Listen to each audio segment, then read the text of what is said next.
Hi, my name is Matt Capone. I'm from Washington, D.C., and my spirit animal is James St. Patrick from Power. James St. Patrick from Power? Why is that? It's my spirit animal because it's two sides to me. It's definitely two sides to me. It's like, the James St. Patrick side is like definitely professional side, the Matt Capone side. And then the ghost is like Matt outside the poetry, outside the open mics, you know what I'm saying? It's like, it's blended, but it's more of I wouldn't have known you do poetry if you just seen me out on the street as Matt. That is a very true thing. But what do poets look like? I don't know. But I get it when I get on stage. Like I might be in the crowd or something. I might just be chilling because I like to be alias when I'm at open mics. You know what I'm saying? I don't like to be in the crowd. I mean, I like to network and talk to, my peers or, if it's a new artist getting off the stage. But if I'm sitting by myself and then they say, hey, coming to the stage, Matt Capone, and then I walk to the stage, everybody looking at me like, oh, you about to do some poetry? So it's like I always get that reaction. Yeah. But I'm asking though, like, what do you think a poet looks like? What do I think a poet looks like?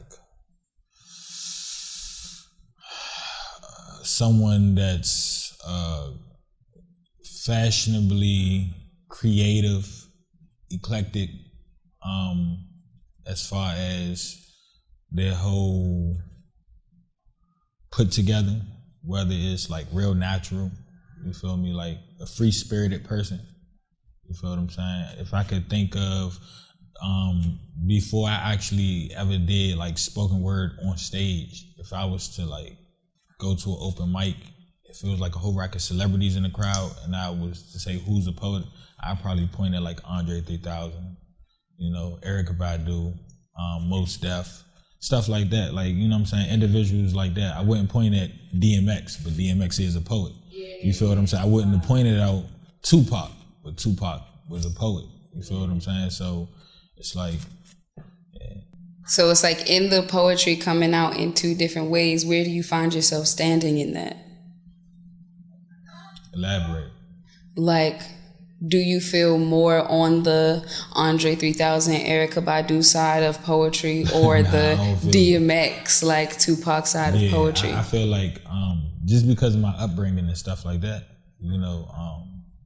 I think it's more so like the DMX side. I wouldn't necessarily say Tupac side because, Tupac had his struggles, but it wasn't all like, it was, so I say like, I don't think people thought I was going to be doing poetry like when I grew up. You feel me? Even though I always wrote it, it was like, oh, that's a hobby. Like he'll get into something else. And been as though some things that I've been through, it's like, oh, he actually does poetry and he's taking it serious. So, I think like more so the DMX or Tupac. So it's like outside of DMX, who are some other artists that have inspired you to continue to write? They don't have to be poets, do that? No, of course not. They could be literally anybody. Oh. Just artists. Well, some of the artists aren't even like rappers. Like it's like people like Pharrell. You know what I'm saying? Like I love like real creative minds. You know what I'm saying? Pharrell, Timberland. I'm a big Jay-Z fan. Big Jay-Z fan. My favorite CD is Reasonable Doubt. You know what I'm saying? His first CD. So, but definitely like Pharrell. Be cool. What about his creative mind interests you into like writing? Like how does that creativity translate into what you're doing with your poetry? So it's like, you know what I'm saying, finding the zone and feeling it. So, you know what I'm saying, like I watch a lot of documentaries, whether it's with Pharrell or any other artist, and just them being in their comfort zone. You feel what I'm saying? Whether it's the studio, whether it's, whether they hear small things and it's like, oh, I'm gonna put this on this beat, put this on that beat, and transitioning in poetry. I feel like my comfort zone is when I go to like open mics or if I get booked for a show, but I hear other artists. It's like I get inspired by, metaphors. I get inspired by similes. I get inspired by somebody that can tell a story and make me envision it. Yeah. So it's like. Who are some of those poets? Now I want to know specifically who are some of those poets that have inspired you to come out to open mics, and what are some of those events that you like to go to? So I think in the beginning, when I first started like doing open mics, I didn't really know anything about the poetry scene. You feel me? So it was like I had told somebody like, man, look, I'm gonna get to it in like 6 months. I need that y'all like run up a bag or something, and they was like, nah, you gonna do this today. So I think when I first started like really, really jumping on the scene, it was some artists in Philadelphia, like Maui, she's dope. To speak from, a woman's perspective and actually be a woman, and I can kind of understand, because I'll never 100% understand because I'm not a woman, you feel me? But, the way she articulates it, it's like, oh, yeah, that's cool. Yeah, Just Mike, the poet, Philly, he's dope as well. I think one of my favorite poets is like Black Chakra from Baltimore. Like when I seen him perform on YouTube, and I actually just performed out Philly with him before all this quarantine and stuff going on, which was like when I saw him, I told him, I was like, yo, I'm a fan. Look, just to let you know. You know what I'm saying? I'm a fan. But he did a poem, basically it was like symbolic to the NFL, and man, look. When I say I've shown over 100 people that poem.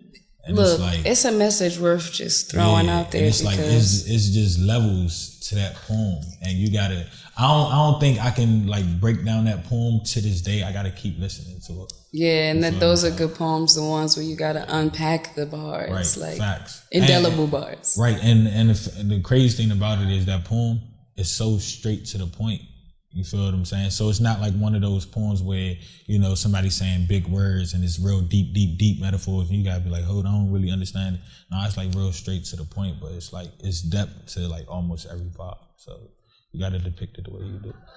Yeah, not as far as like the depth of the bars, but more of like the messages. Yeah, because it's more than one of them being told in the story of the poem. So it's like in the poets that inspire you, in the music artists that inspire you, how do you put all of that into the poetry that you write, the poem that you told today? Like, how do you stay true to who you are outside of the voices that you're hearing?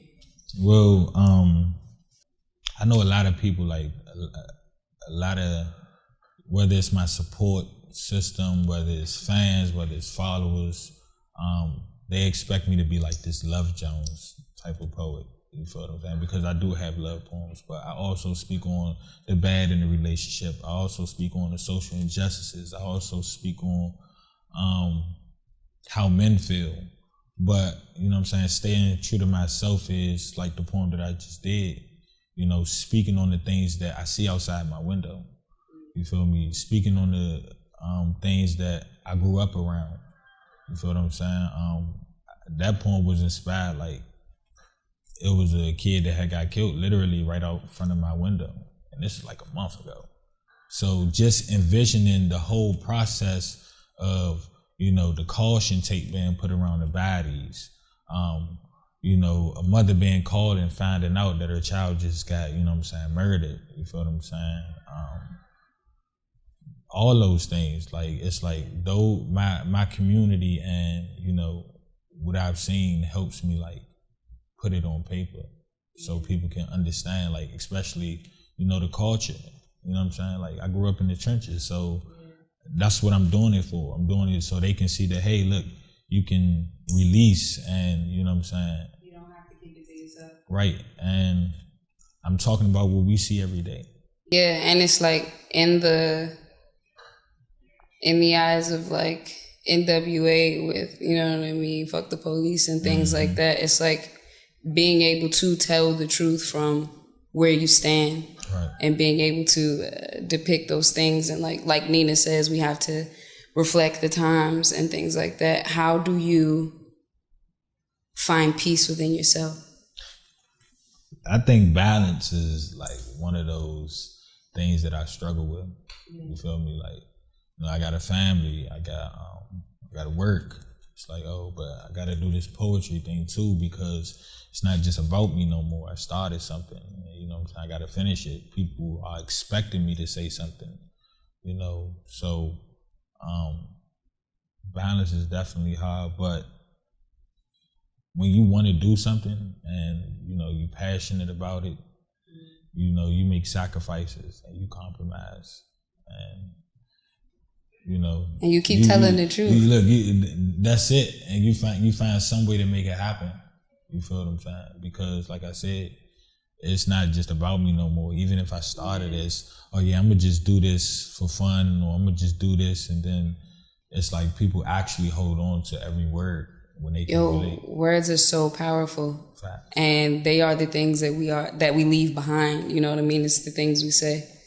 And I want to thank you for coming to tell the truth. My name is Matt Capone, and this is Elevated.